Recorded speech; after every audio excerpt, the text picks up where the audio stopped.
بسم الله الرحمن الرحيم بسم الله الرحمن الرحيم ألم تر كيف فعل ربك بأصحاب الفيل ألم تر كيف فعل ربك بأصحاب الفيل ألم يجعل كيدهم في تضليل ألم يجعل كيدهم في تضليل وأرسل عليهم طيرا أبابيل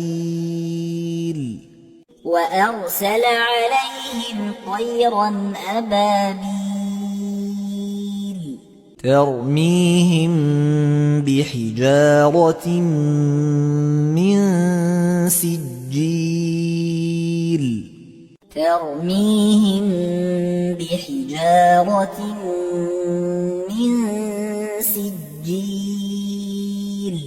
فجعلهم كعصف مأكول